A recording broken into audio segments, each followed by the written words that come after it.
So like I said, I hired him for three things, and the first, and each and every one of them, he was never working for me. As a matter of fact, he messed me up on everything. On my mother's estate, he had me sign papers with clauses on the back of the paper that I never even saw. He had me do the same thing with my property. And I wondered, why would he do this? Why would an attorney take somebody's money to represent them, but actually work against them, actually go behind my back talking about me to the other party and their attorney, and literally work with them against me? And I couldn't understand it. And the proof was when he was working on my mother's estate, and I was against my brother because of all the crimes he committed. And Mr. Wistrom accidentally emailed me and thought he was emailing my brother's attorney.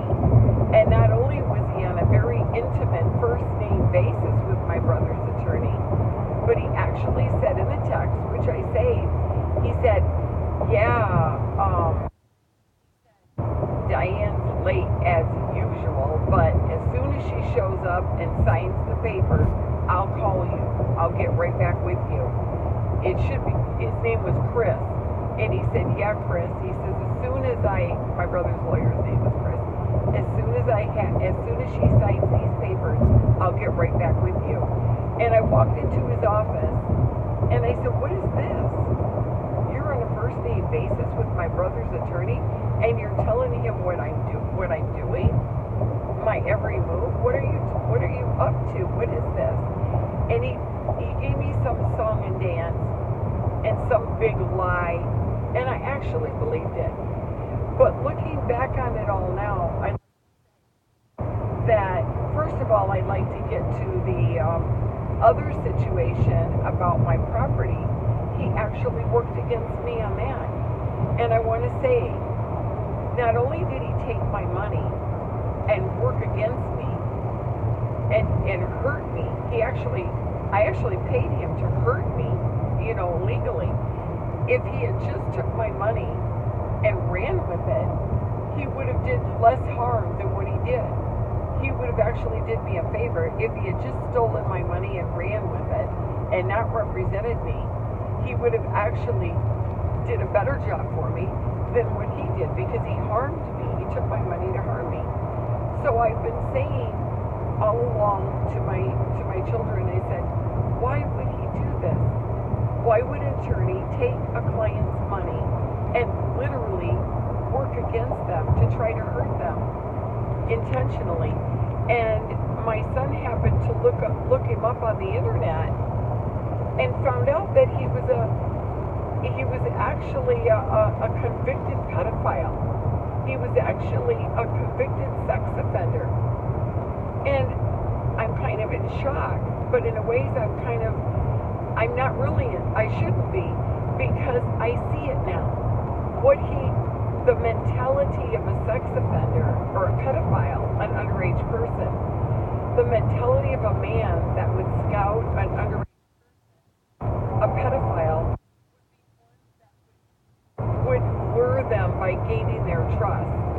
You would lure them by gaining their trust, and then once you gain their trust, you hurt them.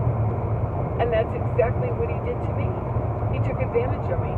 I literally told him from the very beginning, I said, there were two things you need to know about me. First of all, I have a very high IQ, which I do, but I also have attention deficit. I have a learning disability where I don't understand what I read.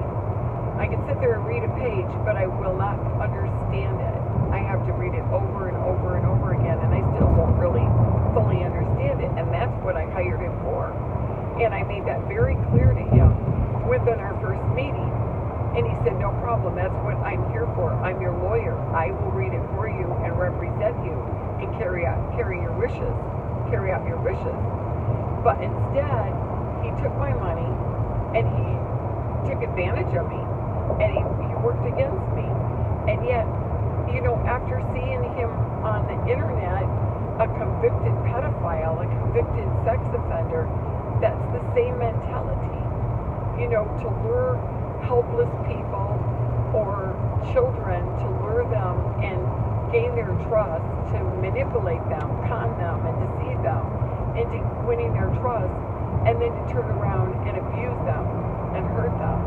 And I just want to make that clear, because this man should not be allowed to even practice law.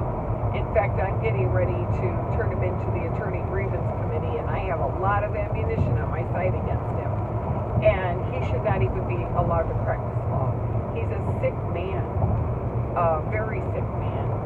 And his name is Kevin Wistrom in Muskegon, Michigan.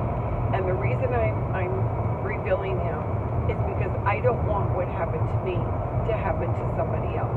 And it will, and I'm sure it's already happened.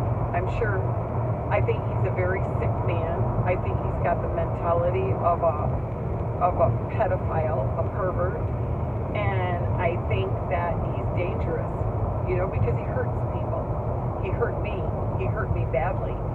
He actually made legal arrangements for my brother so that nobody can, not I or my children or any of my heirs, can ever confront my brother for any of his crimes, including having our mother illegally cremated and ordering no resuscitation on her, and telling the staff at the hospital she stayed at in Grand Rapids, that she had no living heirs. The crimes he committed were horrendous. They were absolutely hard to even believe. And because of Kevin Wistrom, he made it possible for my brother to walk away from these crimes. And that was only the beginning of it. My special needs daughter almost died because of what my brother did to her. So that's all I have to say. And beware, he's a wolf in sheep's clothing. And I would feel real bad if he did to somebody else what he did to me. I'll never get over what he did to me. As long as I live, I'll never recover from it. And I hope he doesn't hurt anybody else like he did me. Thank you.